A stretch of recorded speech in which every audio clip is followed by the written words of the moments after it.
Okay, now I am speaking with Judy Carman, who's an earth, peace, and animal activist and has her fingers in all sorts of things all over the place that we're going to learn about as she answers some questions for us.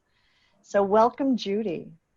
Thank you so much, Sarah. It's wonderful to be here. Thanks for inviting me. You bet. Judy has a book that I am constantly having people, recommending to people, called Peace to All Beings, that is chock full of prayers and information about animals and spirituality and religion, and I can't hawk it enough. So this will be in our resource list, and she's going to tell us a little bit about her new book in just a minute. But we'll get started with a question of how would you describe the connection between your spirituality and animals, Judy? Okay, it's really a good question, and it's so deep that it's kind of hard to put into words. But I think everybody that's watching loves animals in some ways and has a connection to at least one animal, a cat or a dog, a horse. And once you've opened your heart to an animal, you feel their spirit and they respond to you. And then it becomes, this love for animals becomes something that deepens, enlarges, expands your spirituality in ways that just don't happen in churches and places like that. I'm not putting them down, but I'm just saying that this is another aspect of our spirituality, which I think a lot of people have lost as they have disengaged from nature and from the animal world, which we used to have much more of a connection to. And so now it's up to mainly dogs and cats, I think, to remind us who we are. We're animals like they are, and they have a lot to teach us about love and about forgiveness and companionship, and most of all, just stop thinking, just be. Hey, Yes. just rub my tummy and everything will be fine. It's such an important lesson for us in our busy lives. So, but there's, we could talk all day about it, really. The connection is so profound. And I feel like a lot of my spirituality came from my love for animals. And I was very fortunate as a little girl. I had a horse and I saved all my money until I could get this horse. And she was my best friend, and I'm sure a lot of you can relate to that. And so I learned a lot from her. Her name was Dolly. And then all the other animals that followed her in my life, that have been part of my life, have brought me to where I am, which is a level of loving all creation. Like Dostoevsky says, love all God's creation, the whole of it and every grain of sand.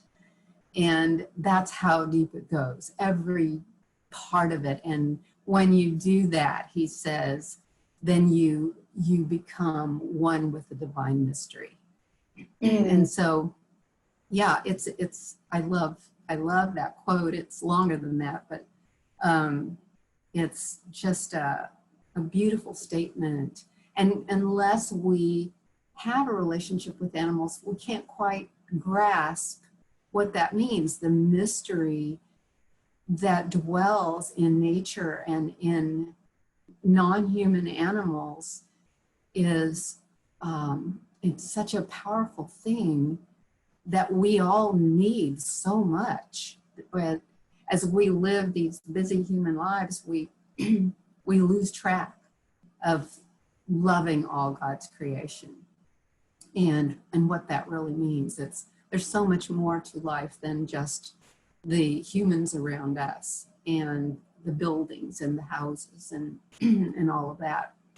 So we want to be part and one with all God's creation. And so I think it's just, at this point in my life, it's impossible to pull those apart, my spirituality and my love for animals and nature and people is just that. I guess that is my spirituality. And isn't that really why we're here? To love everyone. And if we can learn how to do that in our, not just in our prayers, but in our actions, what a different world this would be. Well, you just tipped off my second question right there, so I'm going to grab it. Okay. Which is, after I met Judy, I discovered that she had this amazing thing that she had co-founded called the Worldwide Prayer Circle for Animals. So we are going to talk about action today, but I also want to start with prayerful action and talk about that, because we don't always speak about prayer when we speak about animal activism, right, or animal relationships. And so on the circleofcompassion.org website, you describe it this way: a non-denominational circle of people devoted to using action and the power of prayer, meditation, and/or focused thought to liberate all animals from human oppression and exploitation. And I know that every day at noon, I am now doing this as a practice, part of my spiritual practices. Could you talk a little bit about how the circle works? Yes, sure. Thanks for bringing that up. Will Tuttle and Madeline Tuttle and I put that together, gosh, quite a while ago. And our idea was that a lot of animal activists are not necessarily religious because they have felt, I think, estranged from their religious background, whatever that might be. Partly because a lot of places of worship speak badly of animals or disrespectfully, and they engage in activities like potlucks with lots of animal products on the table, and maybe even do group outings to circuses and that sort of thing. And so it's been hurtful to a lot of animal activists to be in places of worship like that. And so a lot of them have just thrown the whole thing out. Religion, prayer, the whole thing. And Will and Madeline and I said, you know, we really need to help everyone who is an activist and who wants to do this work to understand that that action isn't enough. We have to, excuse me, we have to envision what it is we are trying to create here and what healing we want to do. And we have to believe in our hearts that we can do this. And so we came up with this prayer that you referred to that everybody says at noon or whenever they remember. Compassion encircles the earth for all beings everywhere. And that prayer is a vision, basically. It's a positively worded vision. So when we say it, we envision the world encircled with compassion and love. And without that piece, what we're telling activists and activists of any kind, you know, whether it's racism activism or any other activism, there's got to be that spiritual component to not just motivate us, but to give us hope. And And the power of prayer and visioning is something that we can't measure, but most of us that are listening in on this know it's We powerful. can't measure yet. Right?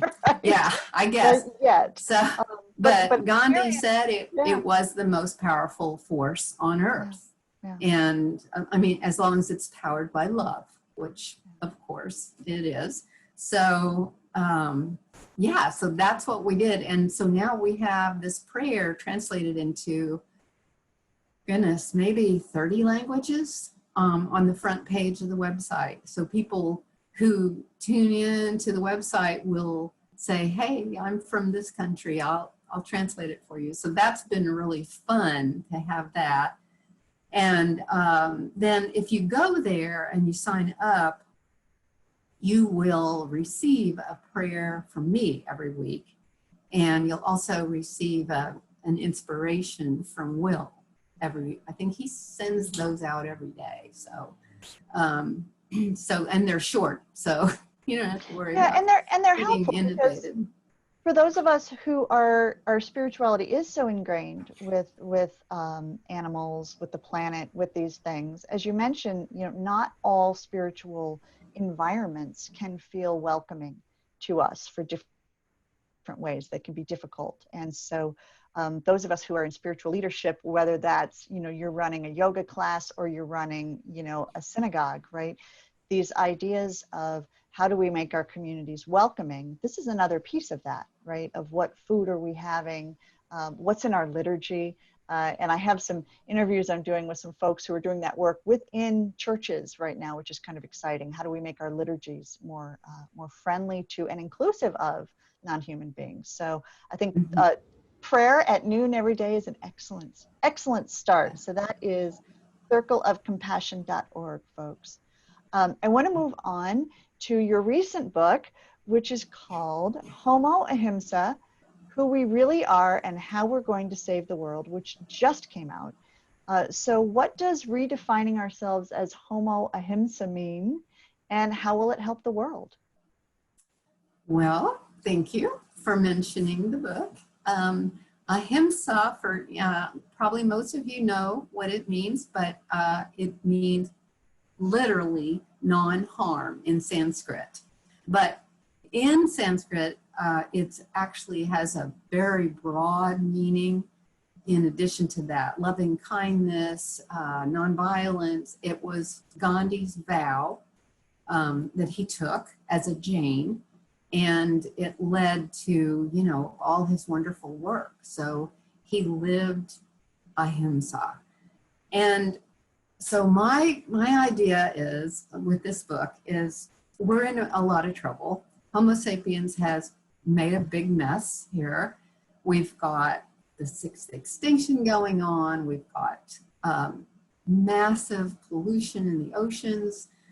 We've got warnings coming from the UN and all over the scientific world of how many years we have left. Not many, if we don't change our ways and all these things. And of course, we all know now that just taking shorter showers and recycling is not going to do the trick. So, so what I'm saying in the book, the reason I call it Homo Ahimsa is because I believe we are all Homo Ahimsa in our hearts, in our spirits, deep inside, because I think that our basic true nature is love. And I think we're here to bring love to the world.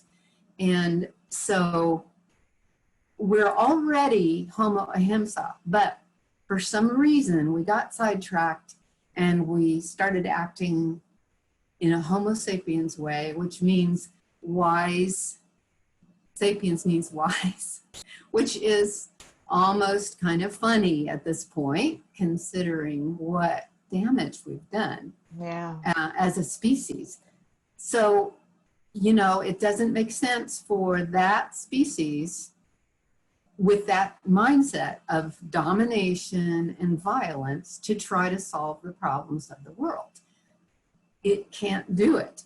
But luckily, the good news is that deep inside in our hearts, we already are Homo Ahimsa.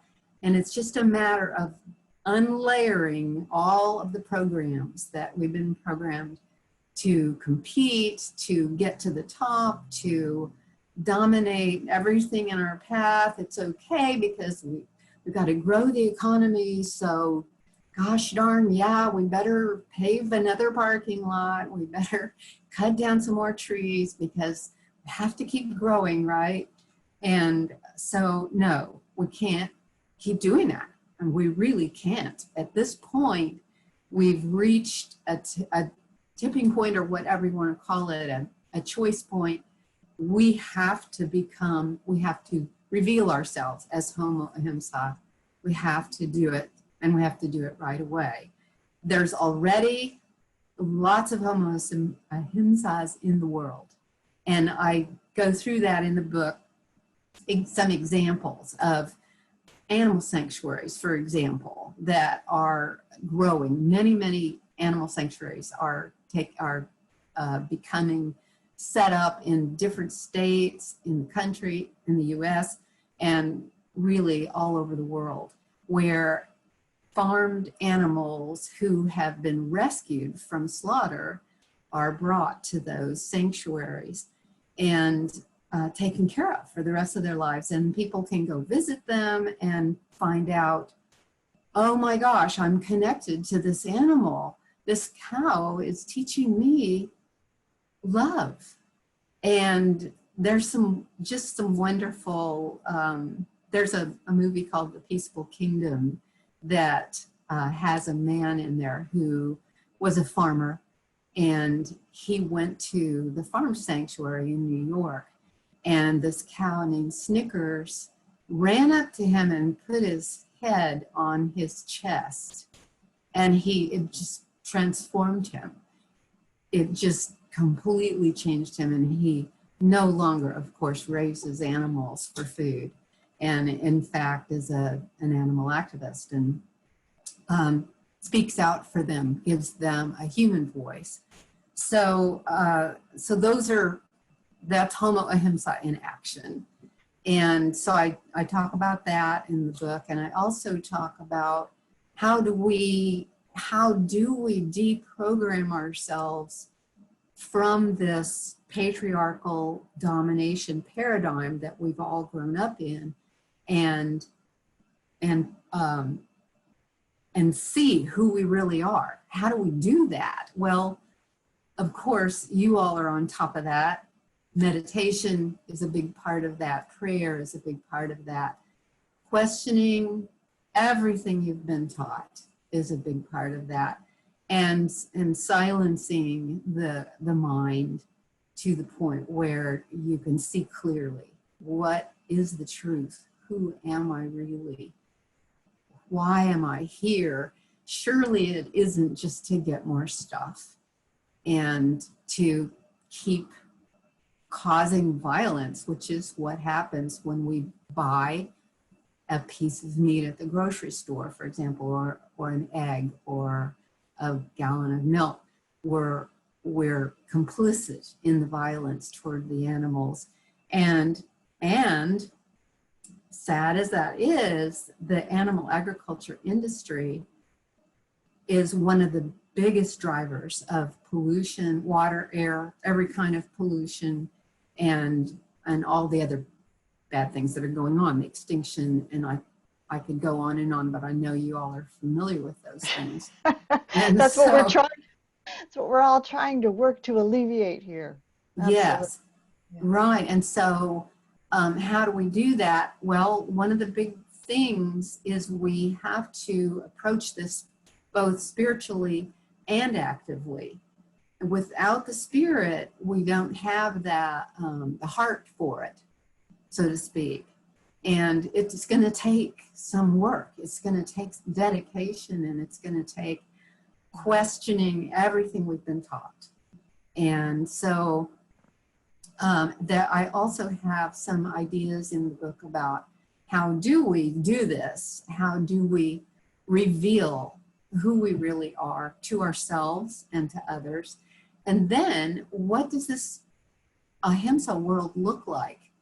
It looks, I've just kind of got a lot of different ideas about what it would look like, how beautiful it would be with, you know, no more huge chicken sheds with thousands of chickens crammed into it and their feces, you know, just, and the urine stinging their lungs and burning their eyes. That wouldn't exist anymore. And and there's so many aspects to it. By eliminating animal agriculture, you open up all this land that's been used to grow feed for animals. I believe it's 85% of the arable land is used to either grow the animals or grow feed for them. And so imagine how many acres of land could be given back to the wild animals who have lost their homes and many have gone extinct. I think that's a key point too. I mean, 60% of the mammals on the earth right now are livestock. 4% are wild animals. 4%. Right. And right? it didn't and we keep taking more. That way. That's right. And we keep taking more and more land, right, for the grazing, for the growing of crops. We're also taking it from folks who live there on those lands too, right? So then we're affecting indigenous cultures at the same, and it becomes so very complex and difficult, right? We all know that who are listening to this. So I know ethical veganism is a big component of your work. But I also know that we have some people who are attending today who may identify as an animal lover, but have not adopted vegan ethics.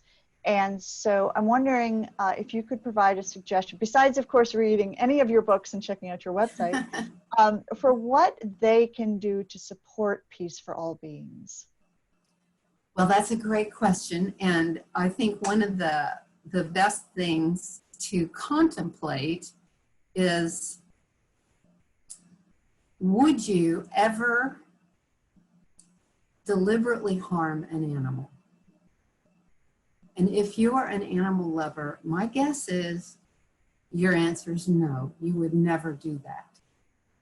The problem is, and I think that the real game changer in our hearts, and I mean, I was not vegan growing up. It took me a long time to understand all the aspects of that. But once you understand what's going on and the cruelty that is involved toward animals, that we see the packages of meat in the grocery store, but that doesn't tell the story. I mean, if you could go to a slaughterhouse and see what's happening to those animals, that when you paid for that piece of their flesh or their eggs or their milk, of course with milk, the babies are taken from their mothers right away. And that is a tragedy that is, even unbearable to think about what they go through to lose one baby after another every year until they're so worn out that they're taken to slaughter. The mother cows are taken to slaughter. Their babies, if they're males, will be slaughtered right away as either veal or just as beef. So there's the tremendous cruelty to the animals in that industry, not just slaughter, but being raised the way they are. But there's also tremendous human rights.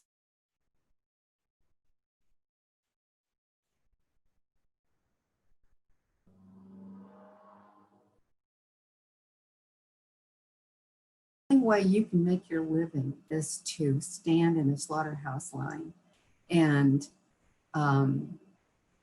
cut someone's throat, like every 3 seconds, depending on the animal. I read an article the other day that was talking about the link between racial injustice, right, and what's going on in factory farms and in slaughterhouses. And it said that one woman, she makes 40 cents less an hour than an average manufacturing job. And for that, each shift, she is responsible for slaughtering 100,000 chickens per shift. Now, I don't even know how that's possible, right? But it was a credible article. And so what that got me started thinking about was how complex this is, what we're talking about, right? And the idea of privilege and the idea of who are we asking to do the things that we don't want to see, to pick up the product that's been separated from, the cute cuddly creature, right?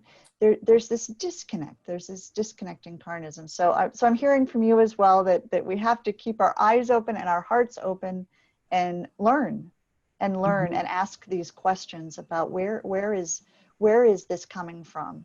And we've been talking a lot about choices, about what our choices are. So being aware of those. And if each of us is going to make the decisions that each of us make, but I think it's helpful not to do this, right? Not to do that. Well, basically, if you do answer that question, would you ever harm an animal on purpose? And you answer no, then you really are already vegan. You're already Homo Ahimsa in your heart. And so it's really just one more step to learn, okay, how do I do this? Right. And of course, we all know there's a lot of social pressure against it, but I think that the one thing that doesn't get talked about a lot is the incredible joy that comes from knowing that you're not eating your friends, that you're not eating someone who had a life, who wanted to live. And when you get there, then you can look at all those awful things that happen and know that you don't participate in it. And it fills you with, of course, sadness on the one hand, but joy on the other, to become almost part of the animal community then. And there was some famous person, it might have been Isaac Bashevis Singer, who said, now I can look at you in peace because I don't eat you. Or maybe he was the one who said, I don't eat my friends. I'm not sure.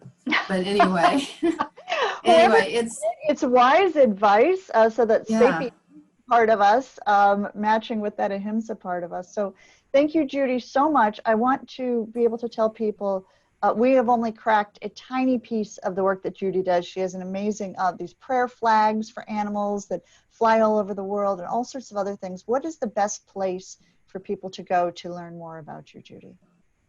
Okay, well, my website is peacetoallbeings.com.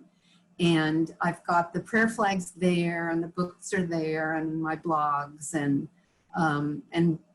also links to other things. So perfect. Yeah, that's so a good place to start. That's the one-stop shop.